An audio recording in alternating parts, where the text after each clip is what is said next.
We want to talk right down to earth in a language that everybody here can easily understand.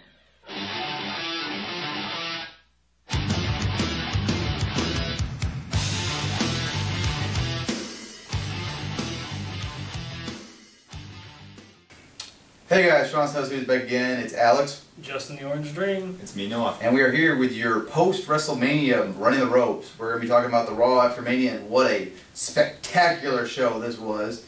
A little bit of TNA news, and then we're going to be covering all the other quick little bits from the WrestleMania weekend shows, including ROH, DGUSA, and New Japan. And a little bit of information after about us. Yeah. Because we got some stuff coming our way. Yeah.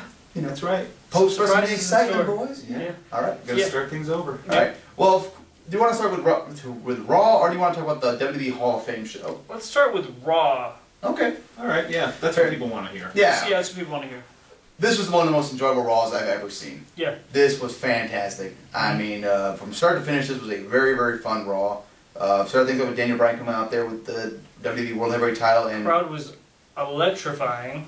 Great moment. Yeah. Fantastic. They wouldn't let him speak. They were so hot. Yeah. They kept just chanting his name. Like, I've never heard them chant so long about something. No. And then they chant, "You deserve it," which he does deserve. It's one of my favorite chants ever. Yeah. Mm-hmm. No one deserves that belt more than Daniel Bryan. It was just like one of those things where you could just feel the electricity in the audience, and it was just like, it felt like everything, you know, like the WrestleMania moment felt like it was worth it. This felt like, you know, even more of a reward for him. Just coming out after doing all that hard work. Yes. You know? This is something that in his other title wins never really No, got. he finally got his moment. Yeah. Which is great to see. Triple H comes out and interrupts, and I was like, oh great, Triple H has got to steal the thunder. He only came out for, you know, a short time, and he's like, I'm not coming in the ring, so Danny Bryan goes up right up to the ropes and just starts yesing in his face with the belts. Awesome. That was awesome. Yeah. So yeah, they set up a match between Triple H and Daniel Bryan tonight for the belts. Championship. Alright, and then we had the first match of the night, which was the Wyatt family taking on John Cena, Sheamus, who loves Raws after Mania, and Big E Langston. They love him. I feel bad for Sheamus. The guy just cannot catch him. They need to turn him heel like yesterday. Yeah, they need to turn him heel. No kidding. Right this instant. Like right now, you know, there's not a show going on. Like, it needs to happen right now. So just show up on SmackDown and he's full heel. Just have Sheamus bro kick a kid or something like that. Just, you know, something, man. I've just got to say my golden idea. Finley should be his manager. How badass would that be? Amazing. That'd be awesome. Idea. I'm a gold mine of ideas. Plus, as long as they don't get Hornswoggle involved, you got a chance there. And finally make Sheamus stop talking on microphones. Yeah. Anyway, this match was very fun. Just, you know, the crowd was super hot for this match. For the Wyatts. Oh my God. Oh man. They started my new favorite chant, "Wyatt's gonna kill you." Yeah. I hope that sticks. And also chanting, "He's got the whole world in his hand." That was doing the song. Oh, crazy. doing the little sway in the moon. That's awesome. Oh my God. The post Mania Raw crowds are always really good at uniting with singing. It appears. Yeah. They're good in unison. They should form a band. Really. They were also singing John Cena Sucks too. Yeah, John Cena Sucks. Yeah. Yeah, that was great. But yeah, this was a fun little match. I think the only person that got over on the babyface team was Big E Langston, just because. Yeah, he did a couple cool moves. Yeah. Yeah. So showed off his strength, and they definitely respected that. Yeah. He's a hell of an athlete, and he's definitely got a future. Oh, absolutely. Yeah. All right, what do we have for this? I don't even remember now. I did want to say Luke Harper is a star. Oh my God. Yeah. I think that Bray and Luke are made men at this point. I think so. Mm-hmm. I'd be totally okay with like Luke Harper becoming like Intercontinental Champion down the road very soon. Just, you know, him being featured. Yes, yeah. exactly. Okay, featured. Okay. I want to see more singles matches from him for sure. Absolutely. What do we have after this? I don't remember now. I remember Fandango and Santino had a match, but I don't think that was a big tag team match, and it was boring. Fandango got his moment in the sun again because the crowd was doing the Fandangoing thing, which is still back for one night only, I guess. Yeah. Right. And I think the only reason that the crowd cared about him was because he was in there with Santino. I mean, they didn't give him much to.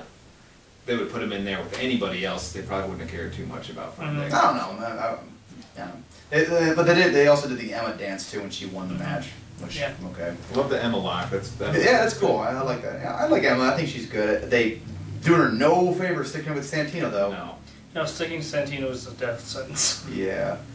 All right, and then we had Paul Heyman come out and cut a promo about Brock Lesnar ending the streak, and Paul Heyman is a god among insects when it comes to cutting a promo. Insects, just watch. I mean, he is just so fucking good. Amazing. Awesome promo. In any other man's hands, this promo could have been bad, or this could have been hijacked by the crowd, where the crowd just boos him relentlessly or something.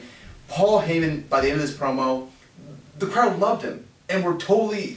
More than half the crowd were like clapping for Lesnar at the end. Yeah. They were conflicted. That's the thing about Heyman. Heyman does this better than anyone I've ever seen. Gets into a potentially volatile situation where this could go way south on him, and he can just get that crowd in the palm of his hand like none other. Yeah, this is probably right for me right now. Maybe the promo of the year. For sure. Just he basically justified Brock Lesnar being the one that ended the streak. Yeah. Because he basically just saying, "Oh, like people want to be MMA guys or want to be some tough guys. They're not Brock Lesnar. They're wannabes. Just like there's only one Brock Lesnar." And then listing off his credentials, which are so legit. Which college champion, UFC champion. He's got that memorized to a world T, champion. Man. Yeah. But I loved him shooting. He shot at a few people when he made the comment about JBL being the only real announcer. That was funny. Just and then one part I loved the most was like when the crowd was like kind of whatting him. He's like, "Oh, are you whatting me? Oh, let me remind you. Funny. This is like just slowly. So oh my God! Just bravo, Paul Heyman. Paul Heyman is just a fucking genius when it comes to microphone work. I mean, there's nobody like this man out there. Yeah, great promo. This first hour of Raw was maybe the best hour of Raw I've ever seen. Yeah. I would say so. All right, I'm trying to remember what we have next after this. Did we have Batista and Orton against? Yeah, we had that. Which they set up that because Triple H wants them to, go after the tag team. Go after the tag team title, go after the belt, and then you guys can get your rematch down the road. So Evolution's kind of back together. The band's back together. Minus Flair. Minus Flair. They should bring Flair back. They could. That would be kind of cool. Yeah. It's interesting because they're such veterans. This is 10 years later and they're such veterans now. But but it works. It's cool. They basically just went out there and destroyed the Usos, which they got counted out, so the match didn't. I was hoping for a real match. Yeah, maybe a rematch down the road or whatever. But like, I think it served its purpose of just like showing that like Batista and Orton are. They didn't care. They just have one goal. Yeah. And almost like they're united. Their goal is to vent their frustrations almost. Yeah. So it worked in a weird way. Gosh, I wish I had written down what happened next. Justin, do you remember? No. Okay. Well, we had This is wasn't Hogan? No, I think we had AJ come out there. Oh, the women's portion. Yeah, she come out there cuts a pretty good promo about her being the Divas champion and how she's made the Divas division awesome or whatever, which could be debatable. We forgot about RVD. Yeah, well that's it. That's forgettable. I thought it was pretty cool. I thought it was cool too. We'll cover that in a second. Definitely helped make this a memorable Raw, and he looked in fantastic shape. Yeah, he looked good. Yeah. All right, RVD came out, returned, beat Sandow in like 5 minutes. Sandow didn't even get a move in. I don't think. No. But anyway, back to AJ. She cuts a pretty good promo. And out comes Paige from NXT, which the crowd lost their shit for that. Big pop for me too. And then pop a boner. Anyway, nothing wrong with that. Anyways, you admitted it at least. AJ decides she's gonna challenge Paige to a match, and they have a quick little squimish and squimish. A squimish. Scrimmage. A skirmish. There it is. Whatever. Yeah. English is not my forte. Anyway. Speaking, I'm not too good at speaking words. But. Anyway, Paige ends up hitting the Paige turn, which is the lightning spiral, I think they call it. In Japan. The gonorrhea is what they call it. That's another one. Anyway, Paige steals it and wins the WWE Divas title in her first night in the main roster. I kind of didn't like this just because I didn't like her just showing up and winning instantly and like with one move. And the move didn't look very good. I don't know. I thought they should just build up to her winning. I think they should have saved it for a pay-per-view, but I thought they should have had at least a few interactions to establish who she is to the whole audience. Because I think the Raw After Mania crowd is pretty in tune with NXT and everything, but I think maybe not everyone watches NXT or knows who she is. So okay. Yeah. Well, my problem with this segment wasn't that. My problem was that Emma is known as, or not Emma, I'm sorry, Paige is known as the anti-diva. Yeah. She's charismatic and she's strong-willed. She comes out here and, you think, oh, she's going to stand up and be like, you're the diva, you might own the divas division, but I'm not a diva. That's what she should have said. And she comes out and she says, congratulations, I'm not ready to fight you. Yeah. That's something, if you wanted to do with Emma, that would have made sense. But with Paige, I felt like that was a big mistake. I didn't even think of that. That's a really good point. Mm-hmm. Yeah, and I would kind of hope that maybe hopefully they'll establish her as something of like an anti-diva, maybe going forward. But yeah, I agree. Like that, they should have like kind of delivered. She should have been more of a tweener, more attitude, less. More, she was just too reserved. It came off more like a fan. Yeah. I wasn't. You know, and that was my biggest. You could argue like, you know, oh, she's intimidating, kind of showing respect to the veteran or whatever. But still, it's like, you know, you only get one chance to make a first impression. Yeah, I just felt like the execution on that portion was poorly done. Kind of I didn't mind that she won it, even if it looked a little sloppy. That didn't bother me. It was just her demeanor. Okay. Oh, well, also speaking of like NXT, they have a couple guys coming up from NXT pretty soon, including Adam Rose, which he's got a fun gimmick. I thought that the promo packages for him were really funny, including the one that's like, "This is my current ex-girlfriend, this is my future ex-girlfriend." Yeah. That was pretty funny. I like that. So I think this guy could work and, you know, be an interesting character for WWE television, and his Bo Dallas, which like. Ugh. Cringeworthy right there a little bit, but again, we'll see what they can do with him. And we also saw the debut of Alexander Rusev, who was about as generic as you can get. I mean, at least Lana is banging, but she has an outrageous accent, which somehow makes it hotter. I don't know. And has very long legs too. Yeah, damn. Yeah. I got like Stacey Keebler. But Rusev, on the other hand, the guy's generic as all hell. He looks green as goose shit, you know, like... He's got a few power moves. The camel clutch, really? Yeah. Really? Come on, it's fucking 2014. Yeah. Who cares about that a camel move was clutch? never acceptable, really. The only reason you do that move is if you're Scott Steiner and you can't do any other moves. or if you do the Iron Sheik and you're too big. And you make people humble. You make people humble, yeah. Yeah. Sheik was the best at it. Sheik but, was awesome. Yeah. What I was telling you earlier, Alex, I am sick of them debuting like these big power, useless assholes. Sorry, that was harsh. But and like just having them squash people. This guy's gonna squash people for like 4 months, like they always do.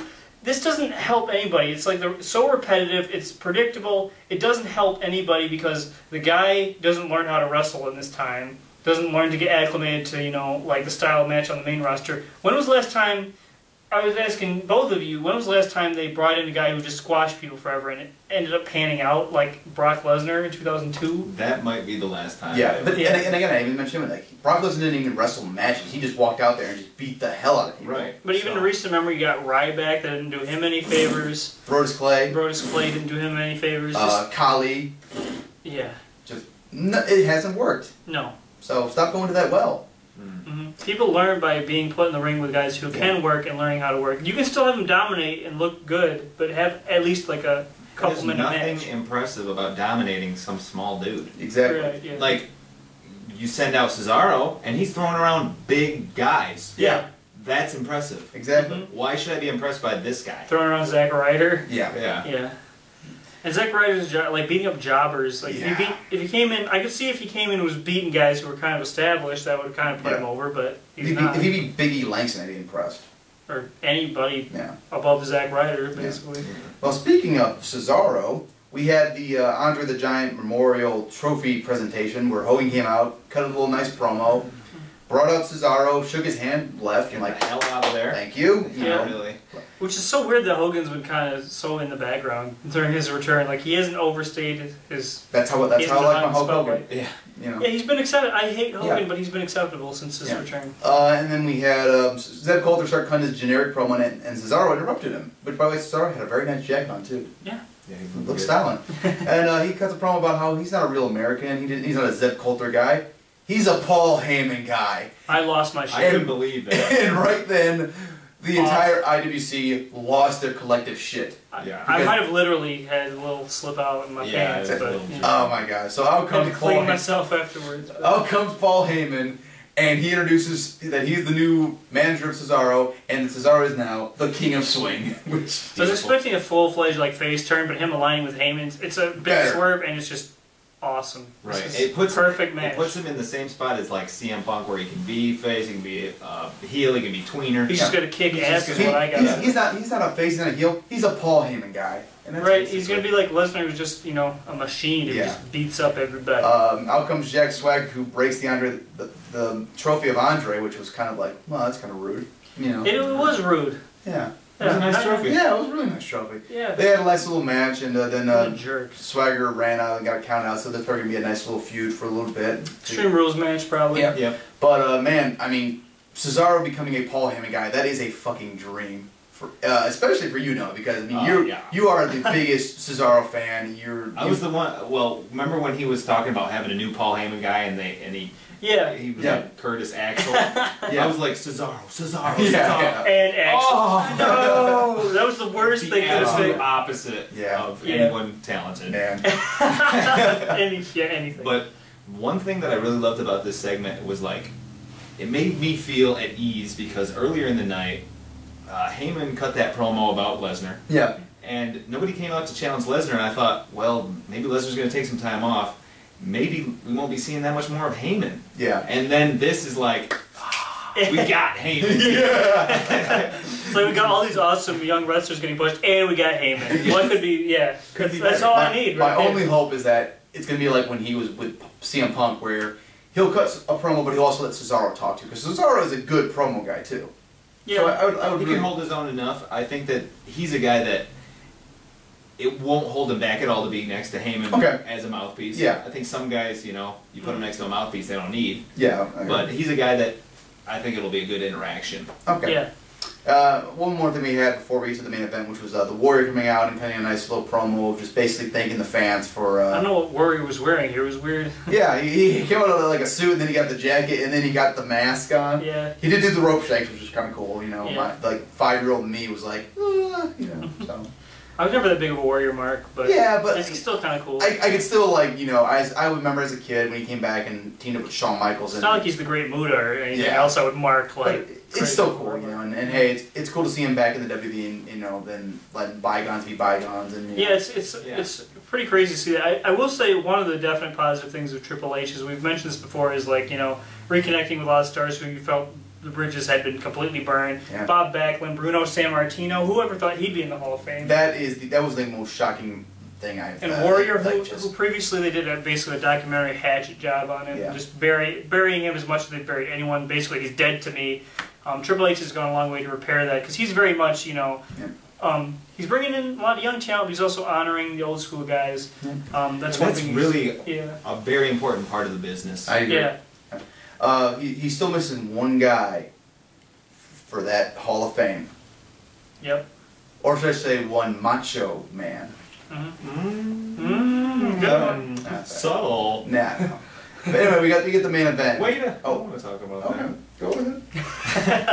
But one thing I liked about Warrior coming out in his speech is, and I didn't expect this going in, he doesn't put himself over really. No. I mean, he gave the fans their little pop that they liked, but he put over the locker room, the new guys, he put over the fans having a voice. Yeah. I thought it was great. And he didn't overstay his welcome. Yeah. It was 5 minutes and like, okay, I'm done, This is a much different Warrior than we're used to. He seems like he's mellowed out in his age. I think someone said like the fact that they've inducted him in the Hall of Fame, they've given him a DVD to show his story and get out his side of the story.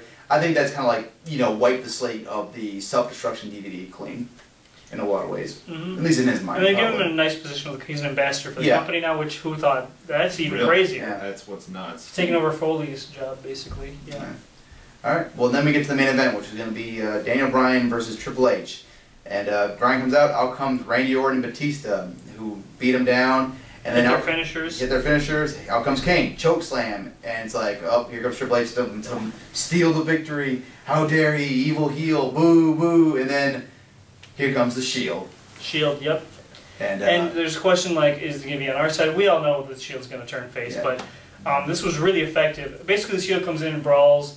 Makes the save. Well, first, they have an epic stare down, and it's like, what's gonna happen? What's gonna happen? Boom! Reigns hits the spear on Triple H. Yeah, it's chaos. That was pretty bad. You know what really, for me, made this moment was the crowd, because they were chanting "Hounds of Justice." Yes. Because this was an injustice. Yeah. And that it was like the perfect timing for this chant.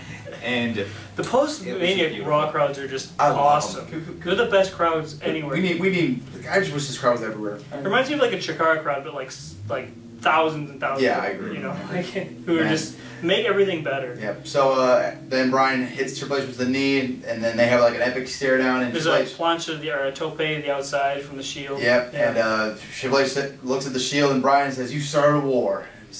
Can't wait for this. It's a war I want to see, man. Evolution versus the Shield. You know. Yeah, Man. this is gonna be awesome. Just so many possibilities. We could see a 4-on-4 match. We could see Triple H, Orton, and Batista, the Evolution take on the Shield. I really hope we see that. We're gonna really hope we see. And again, man, it's like, you know, there's a lot of positives going on right now. Very few negatives. Yeah, man. I mean, like I think you said it in the Mania review that this is a new era of wrestling.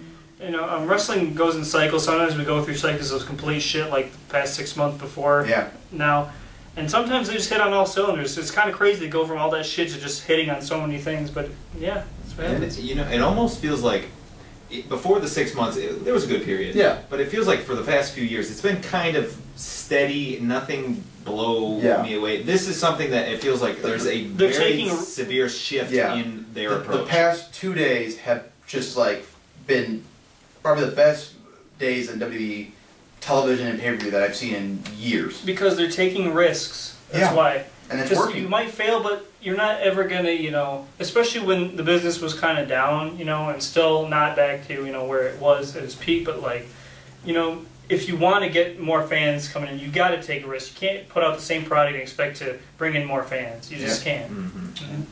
And oh, and by the way, no Undertaker, no Sting last night.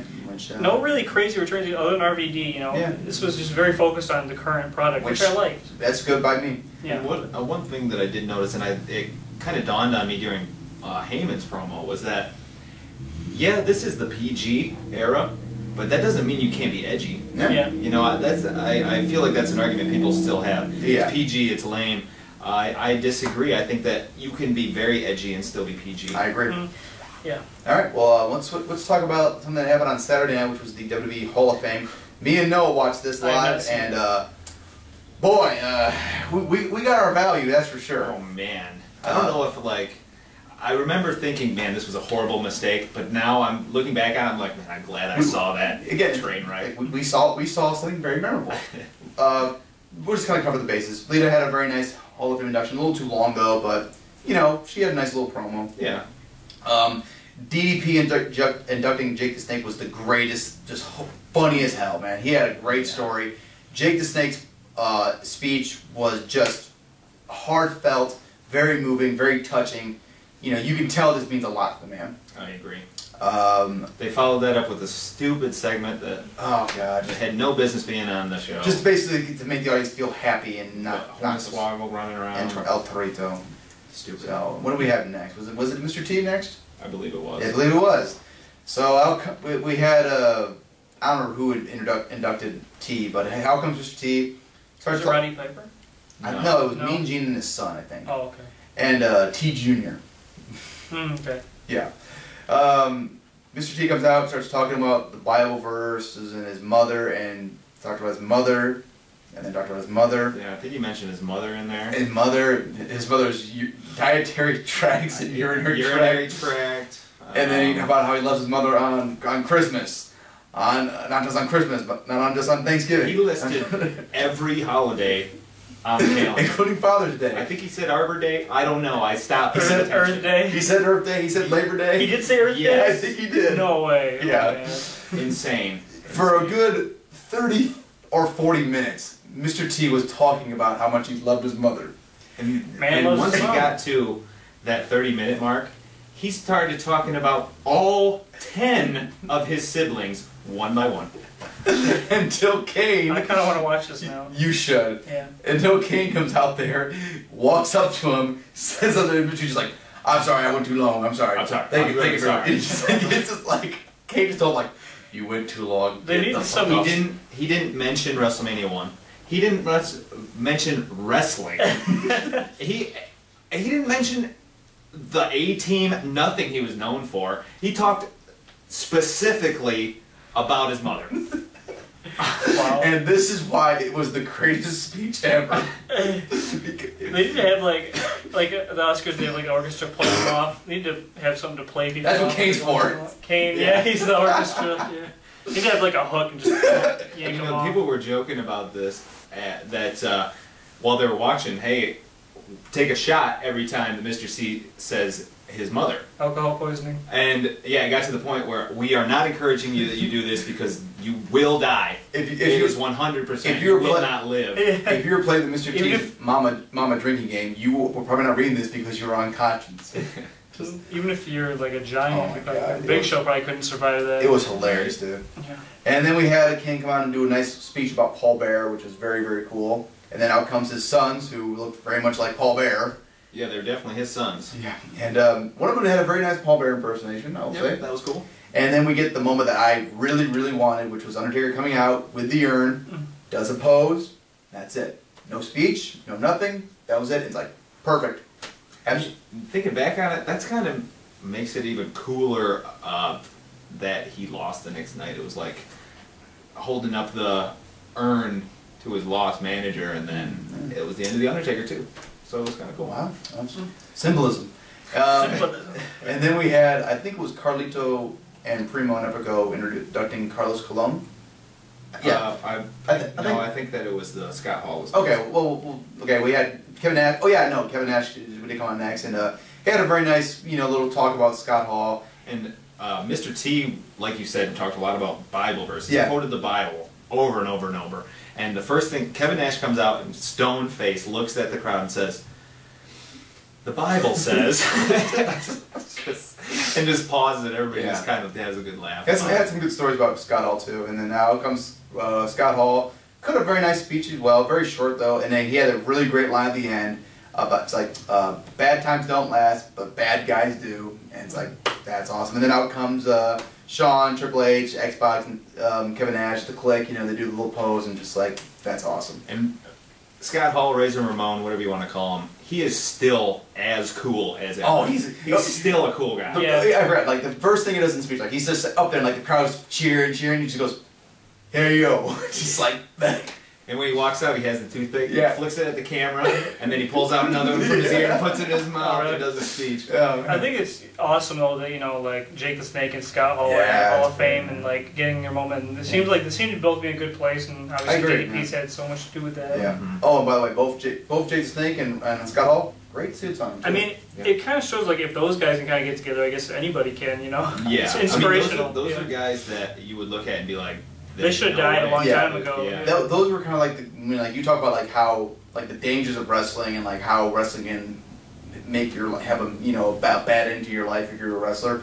Those are the two examples right there. Drugs and alcohol. For the longest time, everybody pointed to them. Yeah. Yeah. When I was watching The Wrestler, I was the movie. I was thinking about those guys in particular. And those are guys that you'd hear, oh, so he's back in rehab. Yeah. He's doing this. He's trying to get his life back together. And by the time that they were saying, oh, the DDP's going to work with him. Yeah. I personally had pretty much written him off. I was like, I remember Nash saying like he was just waiting for the call, like saying like he was dead or whatever years ago. Yeah, I remember bringing that up to you, like, oh, hey man, DDP is helping out Jake the Snake and Scott Hall, and you're just like, I'll believe it when I see it. DDP seems like a really awesome dude. He's making some. Yeah, great guy. Yeah. Still funny on the microphone too, man. He had a great speech. Then we had Primo. He had a great story. We can't spoil that. No, go watch. That's worth watching. DDP. Yeah, absolutely, man. Great speech and great story. Very, very funny. Then we had Primo, Epico, Carlito come out and introduce Carlos Colon, their father, or Primo and Carlito's father. Carlito had a great shoot on the WWE where it's like, we can't really talk that long because Mr. T took all our time, so just like old times, right? It's like I never left. And just basically shot on WWE. And it's like, what are they gonna do? You're gonna fire him? Yeah. So Carlos Colon came out, had a nice speech, really short one. Last like 5 minutes of it, he was speaking Spanish though, so it's hard to tell what he was saying. For all we know, he was saying "fuck you, WWE." But hey. It's his speech. Despite talking about his mother the whole time. Actually, a couple people did mention their mother. And then we had the Warrior come out, and we had Linda have a nice little introduction for him, I guess. It was all right. And Warrior come out, and he just basically said the same shit over and over and over and over again. Which was cool for a little while, but then he kept going. Yeah. He talked for a good 40 minutes as well, and just like by the end of it, was just like, okay, you done yet, Warrior? It's like, nope, okay. It was pretty boring, But he had some. I mean, he had some cool his stuff. sentiment was cool. He wasn't really bitter. There were things that he was that did hurt him. And he was open about those, like the DVD, the self-destruction DVD. He made jokes about some things. Yeah. But my favorite part was that when the crowd was chanting "shoot." Yeah. And part of him wanted to. Yeah. But obviously he's kind of got to deal with WWE. They're trying to smooth things over, and you know he didn't really hold back that much. No, he wasn't like, he didn't go out of his way to bury him, but like he didn't like hold back when he was like saying like, hey, you know, a lot of you guys said some things about me, but you never said them in my face, you know. Mm-hmm. So you know, but it was good, you know, and it was a pretty good speech, and like he had a nice sentiment to it about like how like the fans kept him alive, and I'm happy that he got to have that moment, because I'm sure for a long time that he held in a lot of resentment and a lot of anger, because it would be hard to spend a good portion of your life working so hard, and then for someone to come out and tell everybody he's a piece of shit, he's useless, he was nothing like what he said he was, or what we even said he was. And so he did deserve this. I think so too. Alright, and well, let's switch over to TNA, which they didn't have any really big news coming out this week, except for they have a new member of their creative team. Now, if you were TNA, and you have all these resources going to waste because your TV product sucks, and your attendance number sucks, and all this. Everything about your company sucks. Everything about your company sucks. It took almost a full minute before he buried TNA this time. So I'll hold back. Getting better. Sorry, you know, I'm not the warrior. I'm not gonna, you know, hold back. Who would you hire to put on your creative team? I don't know. Maybe like someone who has a lot of experience in, you know, creative wrestling, you know, booking experience. That's a good idea. Noah, what do you think we should do? Man, that's tough. You know, I like your idea. Yeah. But there's one woman on their I don't want to know if she's on their roster, but she's got to be a great mind. I mean, she won the Diva Search, or did she? I think so. She was involved in it. Well, yeah. So, okay, so I'll run her up for the Diva Search. Who was it? That would be Christy Hemme. Oh, that's so much better. Yeah, let's go with that idea. Yeah. Well, TNA apparently listened to that idea and have put Christy Hemme on their creative team, and I don't know if she's ever contributed anything creative to wrestling ever in her fucking life, or creative in general. I mean, I think she was on Playboy once, so maybe she had some creative integrity there. So maybe we're gonna actually get some. Maybe we're actually gonna get some TNA in TNA. Maybe, I don't know. Maybe she drew a picture. The future's it's right. It is right. For the first time in a long time, I'm feeling pretty confident about TNA. Right? This is what TNA needed. This is the momentum shit changer that TNA needed. All right. Oh, Justin, how's their TV deal going, by the way, with Spike TV? Spike has not renewed it, and apparently they're getting more and more nervous all the time, because apparently Spike wants WWE on their network. And they want them. It's possible. I've heard it's possible. No. And maybe Jeff Jarrett's company will. But either way, they have yet to renew it, so they don't really. It's obvious TNA's not their first choice right now. Yeah, TNA's not anyone's first choice. No. Oh God, fuck you, TNA. That's all. I don't know. It's just, you know, another thing. It's just like I don't even know why they're bothering. Especially like, you know, why don't they sell? There's obviously. It's over, you know. Yeah. They can survive, but there's no upward mobility potential. To me, it's got to be stubbornness. Yeah, like an ego thing. Yeah. From what I've heard, the reason that Jarrett backed out was because Dixie didn't want to relinquish her spot on TV or her creative control. Right. And if that's the case, then you're going to sink with that ship. Ship. Like, why would you think they're not going to sell to anybody with those stipulations. Whoever's going to buy it should have control. Right. Exactly. And nobody's going to want her on their program. Hell no. God. So yeah, I mean, they deserve everything they're getting because their stubbornness is leading them to this. So whatever happens, unless something good happens, I guess they don't really deserve that. But I feel bad for the guys wrestling for that company. That's all I gotta say. I feel bad for those guys because there's some talented people on that roster. Like the American Wolves, Bad Influence, Bobby Roode, Samoa Joe, Magnus. You know, there's a lot of talent on that roster, and unfortunately, when TNA goes under, unless they jump over to Jeff Jarrett's company, they ain't gonna be looking at them. Mm-hmm. No. So yeah, I'm hearing that like from this is news with a Z, but I'm hearing like basically that the administration of TNA, like the office, isn't really concerned about this whole TV deal, but apparently the talent's pretty down on it. So I guess the talent probably knows better than people running. Clearly, because the backstage people, they're never concerned ever No. When Russo was backstage, he didn't care. No. Everything's fine. We're moving up. We're doing it. Yeah. Your ratings are down. And attendance is shit. Yeah. 900 horrible. people at Lockdown. That's your second biggest show. Yeah. 900 people. Yeah. All right. Well, let's talk about some positives, and let's talk about WrestleMania weekend for some other companies. ROH had a very successful one. Damn near 2,000 people for their shows in New Orleans. That's crammed them in. Holy crap! They probably weren't expecting. They probably didn't prepare for that many people. That's a big. I guess the crowd was all the way around the building. Yeah, there was a huge crowd. From everyone I heard. Which is awesome because a lot of people, like last year, ROH was in trouble, especially with Briscoe being hurt and everything. Like they were looking like some people were saying like they're in serious trouble, but now it seems like their business is back and doing very well. And it seems that Sinclair is committed to the product now. Yep. Yeah. Things are getting bigger. Things are changing. Yep. They have.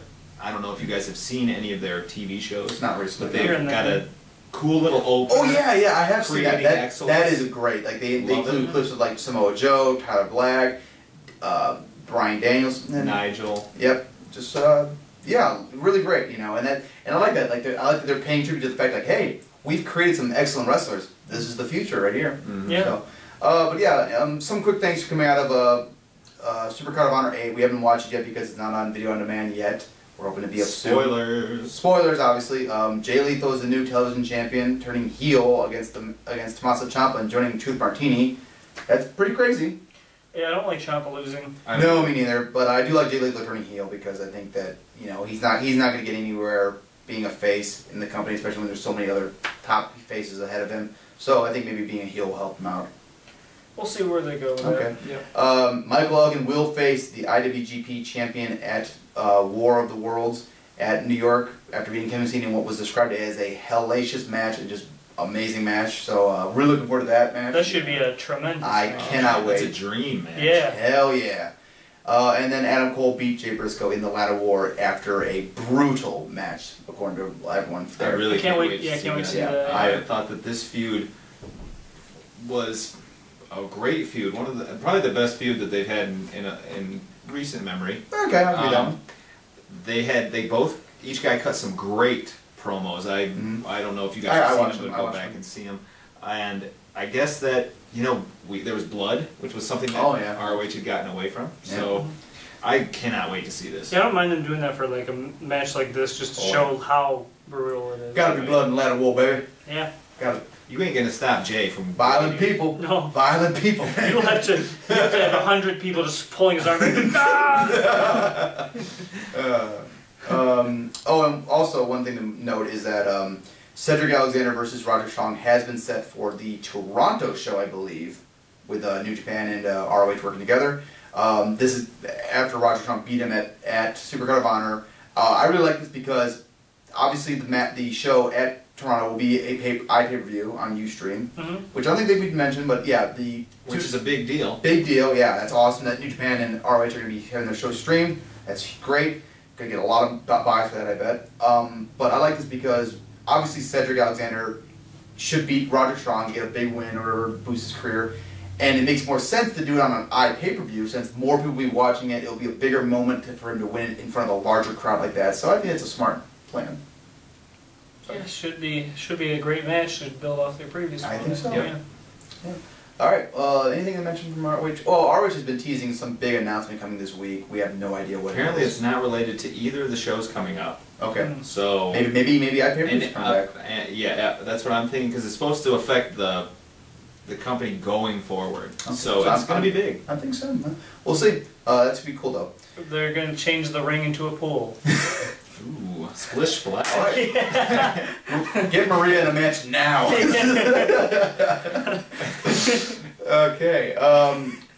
Let's talk about the Dragon Gate USA and Evolve. Gabe had a rough weekend, folks.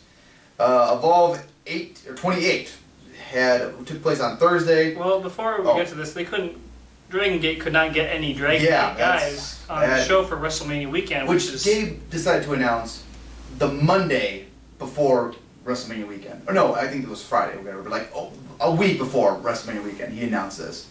So fans were legitimately pissed off, and rightfully so. Yeah. Some were demanding refunds, which he went on to say like, "Oh, no one's demanded a refund." It's like bullshit, Gabe.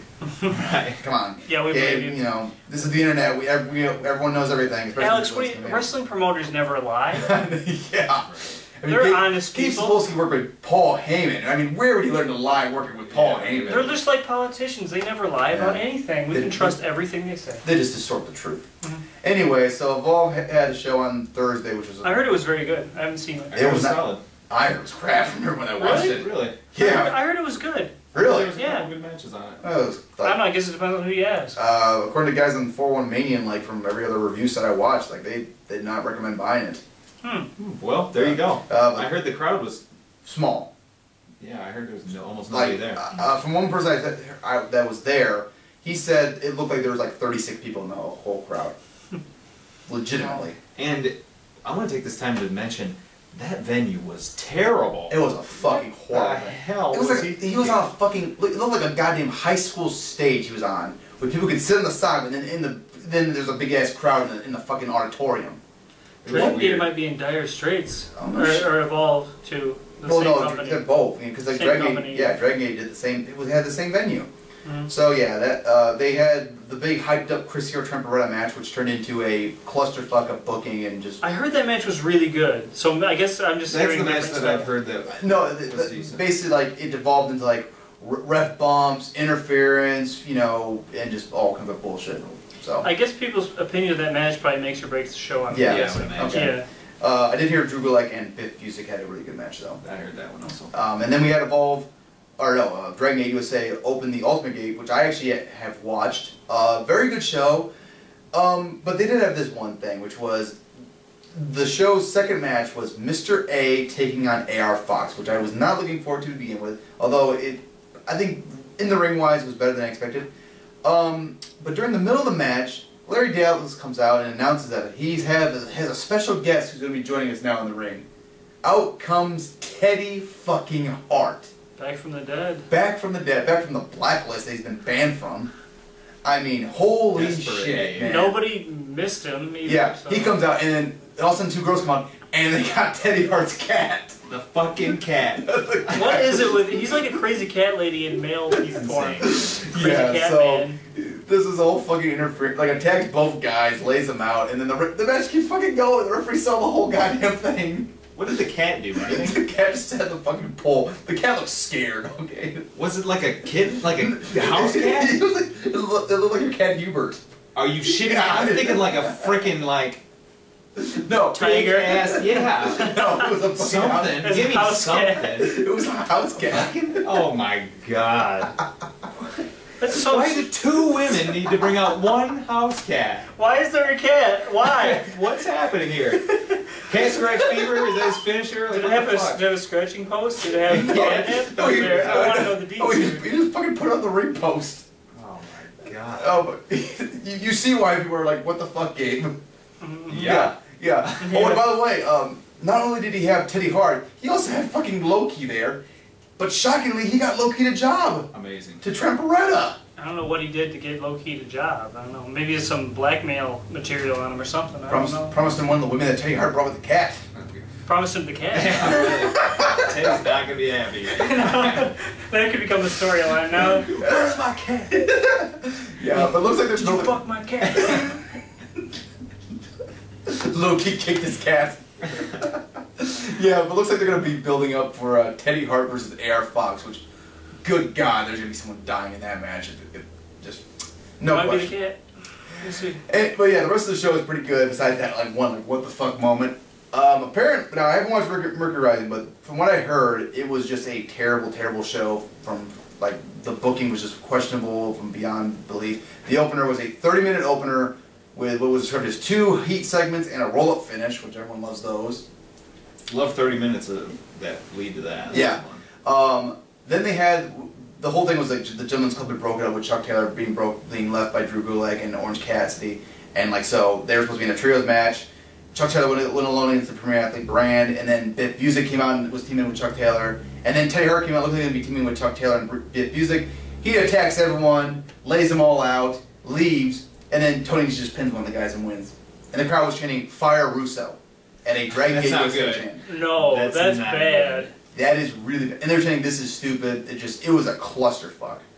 And yeah, and then Has Gabe come out and said anything about this last show? he basically said, well, he tweeted like, I have no idea what just happened in the ring.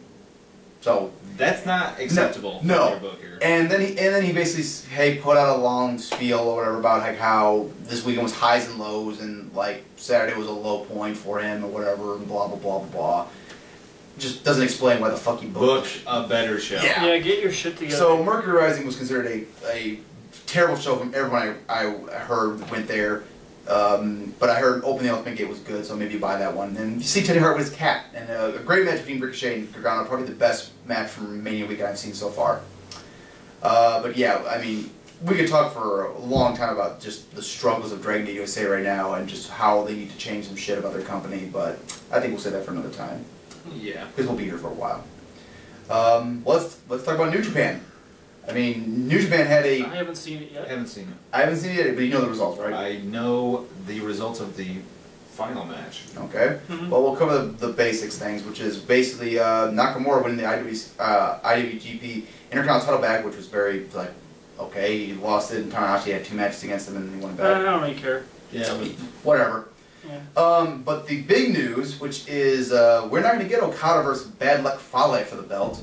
Good. We're going to get Okada versus the newest member of the Bullet Club, AJ frickin' Styles. Amazing.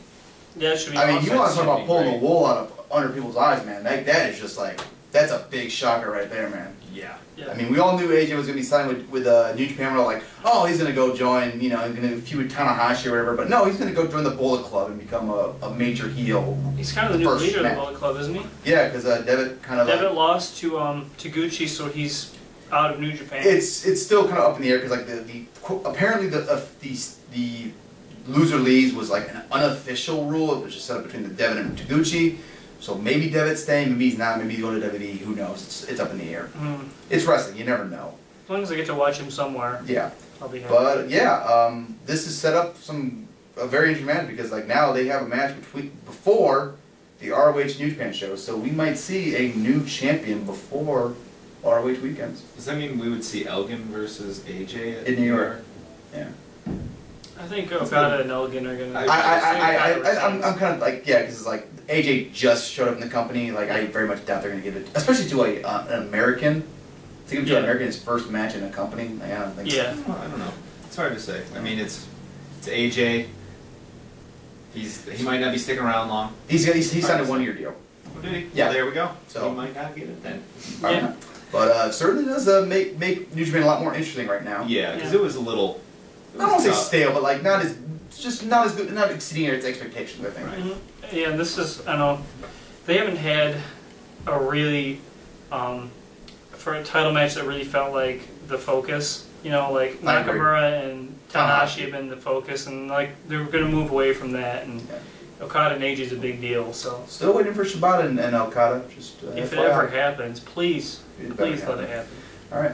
Well, to wrap things up, as you can see, I am still the Strong Style Studios champion. For the time being. Thanks. Yeah, and he loves to tell everybody that. So. Yeah, I just like the rub it in your guys' face. He likes to walk around, you know, downtown. I But walk around naked with it, you know. What can I say? he does. Yeah. He's been arrested 7 times. Never been convicted. No. But I decided we're going to change things up a little bit for the time being. From now on, our pick'em leagues or whatever, predictions, whatever we call them, we will for like tag team matches. We're going to have to pick who gets the pinfall, who takes the pinfall, and how the match will end. Pinfall, disqualification, submission, whatever. Mhm. So to make things a little bit more interesting and give it a chance for you guys to dethrone me. Which, Oh yeah, Sure. thanks. That's what we need. Yeah. and also, I'll throw in this little other nugget for you guys. Oh, we like throwing. And love nuggets. I'm gonna challenge our community. If we go to a show, including the one we're going to Toronto pretty soon, I will be bringing this with me. I will be defending it in Toronto. If you want to challenge me, I will accept challenges. Air hockey, basketball, whatever. I'll take a challenge. Challenge me to a fucking game of checkers for all I care. I will defend this belt in whatever you got. Mud wrestling? And that goes, depends. No factors. Okay. So we're You gotta take on any no-comers, man. You gotta represent. I don't say you represent. I'm not He doesn't champion. have the belt. Yeah. You're the one calling everybody out here. Okay. Yeah. I'm calling you guys out right now. So bring on your I'll mud challenge. wrestle you. I'm not gonna run that. Thumb wrestling? I'll thumb wrestling. I'll thumb wrestle the shit out of you. Rochambeau. And also, as we mentioned before, I think we have some new ideas we're going to be trying to bring forward with you guys, including one which I've been looking forward to doing, which is going to be an interview series we got going on. We're going to be doing that, filming those pretty soon, but we need some questions. So, if you got a question for Noah, if you got a question for me, or you got a question for the Orange Dream, send it to me on Twitter, put it on the comments, whatever. You know, find a way to send it to us Get it somehow. to us somehow. Mail it. Send a carrier pigeon. Send a to raven. us. You know, Yeah. send a paper airplane if you can. Send for the man. Yeah. You know, Right, exactly. Yeah. whatever you got. Whatever you got to do. Yeah. This is something that we've been meaning to try for a while. Yeah, and it'll give us a chance to kind of try something new, get to let you guys get to know us if you care to, and if it works, We're fun guys. You should get to know we'll us. bring in some more people. Yeah, I would love to like try to interview wrestlers someday. Yeah, and we know some people that have stories that would shock you to your core. So. Yeah, we're debating on bringing that individual onto our show because of just like we're afraid we're probably gonna get arrested for showcasing Indecency. Yeah, the indecency and. That might be one of those videos you gotta log in. Yeah, I think that would be safe. And have a disclaimer: the views and opinions do not represent us. Do not watch. Do not watch this. Yeah. Not fit for human consumption. But yeah, we got a lot more coming your way, guys. We are gonna try to keep things fresh and interesting, you know. And now that Mania's over, we got a little more time to do these things. So. And we might be moving to new studios. Just yeah. You didn't do it. Moving on. I'm sorry. I was zoning out. Okay. Moving on now. Like the motherfucking Jeffersons. Yep. All right, guys. Thank you very much for tuning in. We're Strong Side Studios. Take care. Bye.